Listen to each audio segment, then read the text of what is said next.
அழகே அழகுல தங்கராஜை பார்க்குறக்காக ராகவனும் லட்சுமியும் தங்கராஜ் வீட்டுக்கு வராங்க.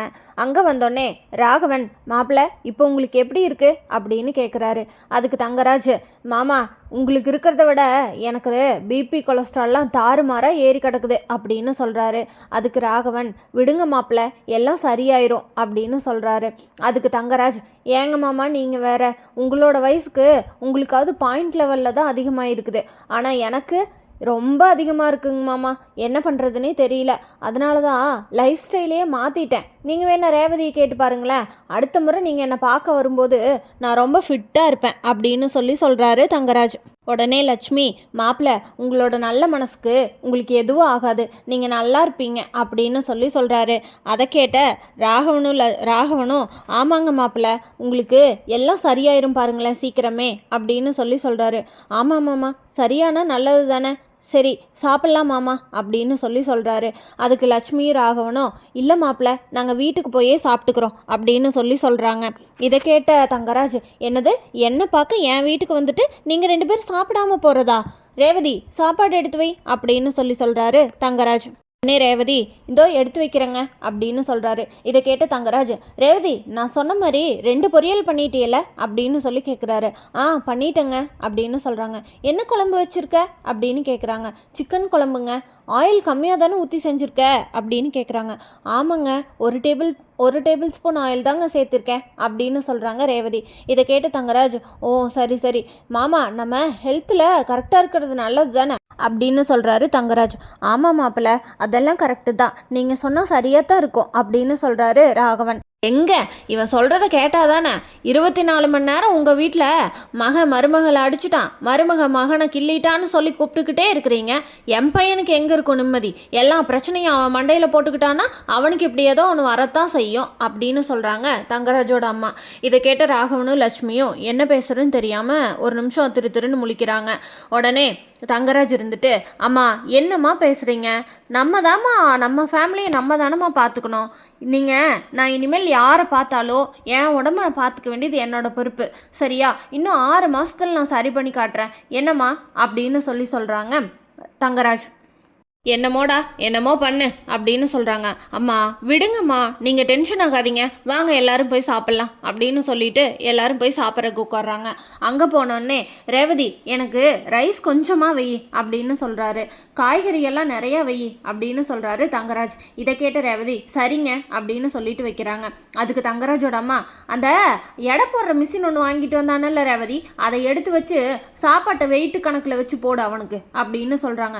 அம்மா அது இந்த மிஷின்லாம் போட முடியாதுமா, அதுக்கு தனியாக மிஷின் இருக்குது, நாளைக்கு அது வாங்கிட்டு வரேன் அப்படின்னு சொல்கிறாங்க.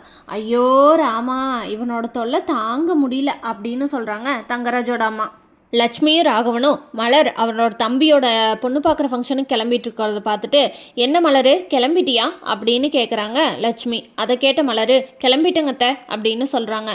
சரி மலர், எல்லா வேலையும் முடிச்சு வச்சிட்டியா அப்படின்னு கேட்குறாங்க. அதுக்கு எல்லா வேலையும் முடிச்சாச்சத்த அப்படின்னு சொல்கிறாங்க.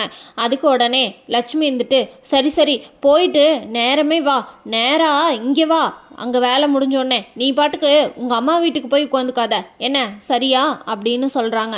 சரிங்கத்த அப்படின்னு சொல்லிட்டு மலர் கிளம்புறாங்க அங்கேருந்து. மாமா போயிட்டு வரேங்க மாமா அப்படின்னு சொல்கிறாங்க ராகவன் கிட்ட. ராகவனும் எதுலம்மா போகிற அப்படின்னு கேட்குறாரு. ஆட்டோ தான் மாமா வர சொல்லியிருக்கேன் அப்படின்னு சொல்கிறாங்க. சரி பார்த்து போயிட்டு சீக்கிரமாக வாங்க அப்படின்னு சொல்லி அனுப்பிச்சி விடுறாரு. பேத்தியும் மலரும் கிளம்பி போயிடுறாங்க. மலர் பாக்கியராஜுக்கு ஃபோன் பண்ணி, பாக்கியராஜ் நான் கிளம்பிட்டேன், நீ வந்துருவல்ல அப்படின்னு கேட்குறாரு. அதுக்கு பாக்கியராஜ், கண்டிப்பாக வந்துடுவேன் மலர், நீ ஏன் இவ்வளோ சந்தேகமாக கேட்குற, இந்த பாக்கியராஜ் நம்பினோர் கைவிடப்படார் அப்படின்னு சொல்கிறாரு. அதுக்கு பாக்கியராஜ், நீ தயவு செஞ்சு டயலாகெல்லாம் பேசாத, கம்முன்னு வந்து சேர்ற வழியை பாரு அப்படின்னு சொல்கிறாங்க. மலர் நான் கண்டிப்பாக வந்துடுறேன், ஆஃபீஸில் பெர்மிஷன் போட்டியா பாக்கியராஜ் அப்படின்னு கேட்குறாங்க மலர். அதுக்கு உடனே பாக்கியராஜ், அதெல்லாம் சொல்லியாச்சு, நான் நேராக இப்போ அங்கே வந்து தான் உங்களை பிக்கப் பண்ண போகிறேன், நீங்கள் தெருமுனையில் வந்து நின்னுங்க, நான் கேபில் வந்துட்டுருக்கேன், அப்படியே போய் அத்தையும் கார்த்தியும் கூட்டிகிட்டு பொண்ணு வீட்டுக்கு போயிடலாம் அப்படின்னு சொல்கிறாரு பாக்கியராஜ். காரில் போக போக பாக்கியராஜ் அவங்க அத்தை கிட்ட, அத்தை உங்களுக்கு பேக் பெயினாக இருக்குன்னு சொன்னீங்களே, நீங்கள் வேணால் முன்னாடி வந்து உட்காந்துக்கிறீங்களா அப்படின்னு கேட்குறாங்க. இல்லை மாப்பிள்ள, எனக்கு பரவாயில்ல, கொஞ்சம் தூரம் தானே அப்படின்னு சொல்கிறாங்க. இல்லைத்த, முடியலைன்னா முன்னாடி வந்து உட்காந்துக்கோங்க, ஒன்றும் பிரச்சனை இல்லை அப்படின்னு சொல்கிறாரு பாக்கியராஜ். இல்லை மாப்பிள்ள, எனக்கு கம்ஃபர்டபுளாக தான் இருக்குது அப்படின்னு சொல்கிறாரு. மலர் உடனே ரொம்பத்தான் அக்கறை அப்படின்னு சொல்கிறாங்க.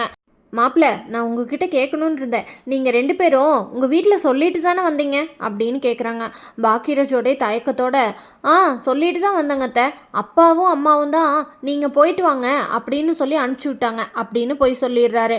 பொண்ணு வீட்டுக்கு போய் பொண்ணை பார்த்தோன்னே, கார்த்தி உனக்கு பொண்ணை பிடிச்சிருக்கா அப்படின்னு கேட்குறாங்க. கார்த்தியும் உங்களுக்கெல்லாம் பிடிச்சிருந்தா எனக்கும் ஓகே தான் அப்படின்னு சொல்கிறாங்க. பாக்கியராஜ் கார்த்திக்கிட்ட, கார்த்தி பொண்ணுக்கிட்ட ஏதாவது நீ தனியாக பேசணுமா அப்படின்னு சொல்லி கேட்குறாரு. அதுக்கு கார்த்திக், ஐயோ அதெல்லாம் வேண்டாமாம்மா அப்படின்னு சொல்கிறாரு. அதை கேட்ட பாக்கியராஜ், நீ என்னடா இவ்வளோ வைக்கப்படுற, பேசுகிறனா பேசு அப்படின்னு சொல்கிறாரு பாக்கியராஜ். இல்லை மாமா அப்படின்னு சொல்லிடுறாரு கார்த்திக். பொண்ணுக்கிட்ட, மாப்பிள்ளை உனக்கு பிடிச்சிருக்காமா அப்படின்னு கேட்குறாங்க. அதுக்கு உடனே பொண்ணு, எனக்கு பிடிச்சிருக்கு அப்படின்னு சொல்கிறாங்க. அப்புறம் எனக்கு ஒரே பொண்ணு தாங்க, நானும் என் பையனும் மட்டும்தான், பொண்ணு கல்யாணம் பண்ணி கொடுத்தாச்சு, என் பொண்ணுக்கு ஒரே ஒரு பொண்ணு அப்படின்னு சொல்கிறாங்க. மாப்பிள்ளை என்ன பண்ணுறாரு அப்படின்னு கேட்குறாரு பொண்ணோட அப்பா. பாக்கியராஜ், நான் பேங்க்கில் ஒர்க் பண்ணுறேங்க அப்படின்னு சொல்கிறாரு.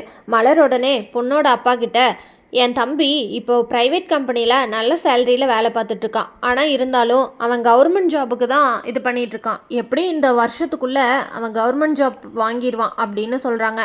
பொண்ணோட அப்பா ரொம்ப சந்தோஷங்க அப்படின்னு சொல்கிறாரு. மலரோட அம்மா பொண்ணோட அப்பா கிட்ட, பொண்ணுக்கு ஒரு அண்ணன் இருக்காங்கன்னு சொன்னாங்களே அப்படின்னு சொல்கிறாங்க. சீக்கிரமே வர சொன்னேன், இந்த வந்துட்டுருப்பான்னு நினைக்கிறேன் அப்படின்னு சொல்கிறாரு பொண்ணோட அப்பா. அந்த இடத்துல பொண்ணோட அண்ணன் வீட்டுக்கு வந்துடுறாரு. வீட்டுக்கு வந்தோடனே, இவன் தாங்க இந்த வந்துட்டான் பாருங்க அப்படின்னு சொல்கிறாரு பொண்ணோட அப்பா.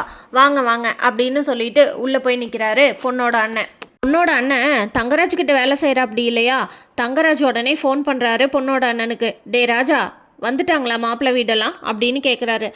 வந்துட்டாங்கண்ணே, பேசிகிட்டு இருக்காங்க அப்படின்னு சொல்கிறாரு. சரி மாப்பிள்ளைய வீடியோ கால் பண்ணி கட்டு, ஆனால் நான் இருக்கிறேன்னு சொல்லி காட்டிக்காத சரியா அப்படின்னு சொல்கிறாரு. மாப்பிள்ளை வேப்பம்பட்டு தானே சொன்னேன் அப்படின்னு சொல்கிறாரு. ஆமாண்ணே, சரி எதாக இருந்தாலும் விசாரிச்சுக்கலாம் அப்படின்னு சொல்கிறாரு.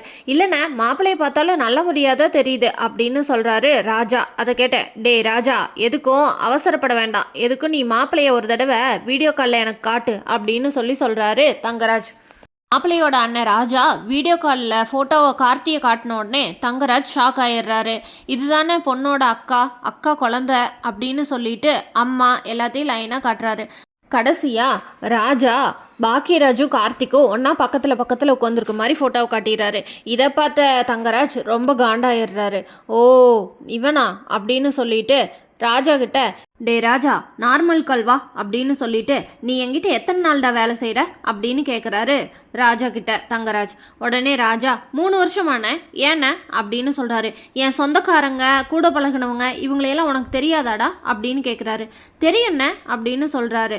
அப்போது அங்கே மாப்பிள்ளை பக்கத்தில் உட்காந்துருக்கானே அவன் தான்டா ரேவதியோட அண்ணன் அப்படின்னு சொல்கிறாரு தங்கராஜ். அதானே, எனக்கும் அவரை எங்கேயோ பார்த்த மாதிரியே இருந்தது அப்படின்னு சொல்கிறாரு.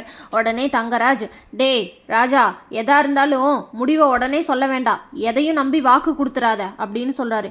உடனே ராஜா, ஏண்ணே, நம்ம குடும்பம் தானே, எனக்கும் என் தங்கச்சி நம்ம குடும்பத்துக்குள்ளே கொடுக்கறதுல ரொம்ப சந்தோஷம் தானே அப்படின்னு சொல்கிறாரு. டேய், நான் சொல்கிறத கேளு ஃபஸ்ட்டு, எந்த வாக்கும் முன்னாடியே கொடுக்காத, எதா இருந்தாலும் பேசி முடிச்சு நல்லபடியாக சொல்லிக்கலாம் சரியா, தங்கச்சி நல்லா இருக்கணும்னு உனக்கெல்லாம் மனசில் இருக்கா இல்லையாடா அப்படின்னு கேட்குறாரு.